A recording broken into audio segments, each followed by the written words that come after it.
মানে খুব বেশি উত্তেজনা অনুভব করছিলাম আজকে এই প্রোগ্রামটা অ্যাটেন্ড করার জন্য।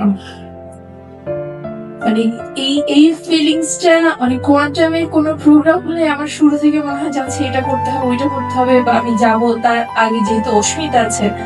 তো আজকে অ্যাটেন্ড করার যখন শুরু হলো, যখন তুষার স্যার কথা শুরু করলেন, ওই যে আমার এক্সপেকটেশন যে আমি যেটা ফিল করছিলাম, আমার মনে হলো যে হ্যাঁ আমি আসলে এটার জন্য অপেক্ষা করছিলাম। শুরু থেকেই যে মুগ্ধতা নিয়ে আমি মানে যতগুলো কথা আমার কানে গিয়েছে আমার খুবই ভালো লেগেছে।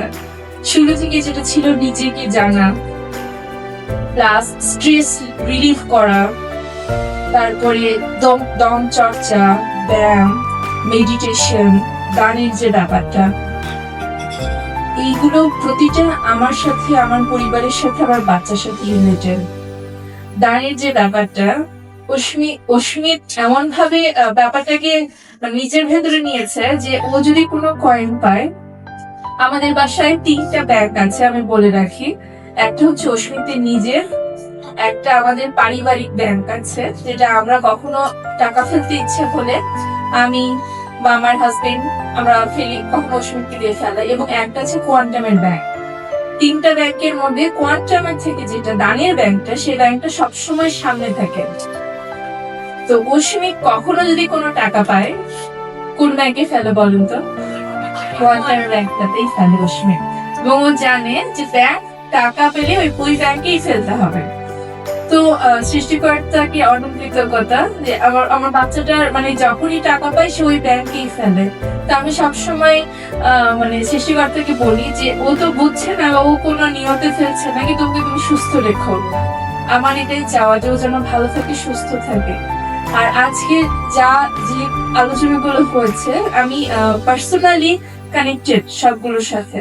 তো আমার মনে হয় যে সবই দরকার। এবং মেহেদি স্যারের একটা কথা আমার খুব মনে পড়ছে, যখন হচ্ছে দমচর্চার সাথে আমাদের তুষার স্যার বলেছিলেন এটা কি করে, ওজন কমাতে সাহায্য করবে, তখন মেহেদি স্যারের ব্যাপারটা দেখেছেন যে আমাদের মেয়ে টিচার খুব নোট করছে।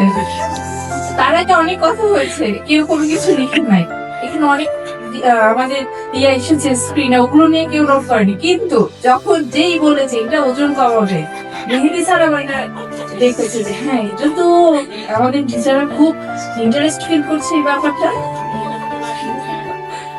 আসলে আমাদের আজকে যে আলোচনাগুলো হয়েছে, আমি বলবো যে 100% যদি নাও ধরি, আমার মনে হয় যে 70 থেকে 80% ছিল যেটা আমাদেরকে রিচার্জ করার জন্য বা আমাদের জানা ব্যাপারগুলোকে আমাদেরকে আরো মানে পরিশীলিত করেছে জায়গাগুলো, যে আমরা যেন আবার ওগুলো নিয়ে চিন্তা করি, নিজেদেরকে নিয়ে আরেকটু চিন্তা করি, নিজেদের জীবনকে আরেকটু গুছিয়ে নিই।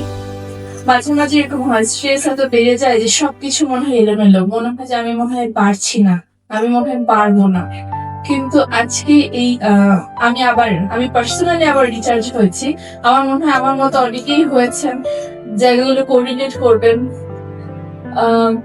আমি আসলে কৃতজ্ঞতা জানাচ্ছি তুষার স্যারের প্রতি, কোয়ান্টামের প্রতি, কোয়ান্টাম ফাউন্ডেশনের প্রতি, এবং সৃষ্টিকর্তার কাছে প্রার্থনা করি গুরুজি যেন এভাবেই সুস্থ থেকে আমাদের সবাইকে সমানভাবে আলো দিয়ে যেতে পারেন। এবং সর্বোপরি ধন্যবাদ অমিত স্যার এবং আমার সহকর্মী বৃন্দ, যারা আমরা আজকে একসাথে এই সেশনটা উপলব্ধি করলাম। আমার অনেক কিছু বলতে ইচ্ছে করছে, বেশি কথা বলে কান্না পেয়ে যাবে, বেশি ইমোশনাল হয়ে যাব। আমি গ্রেটফুল সবার প্রতি। ধন্যবাদ।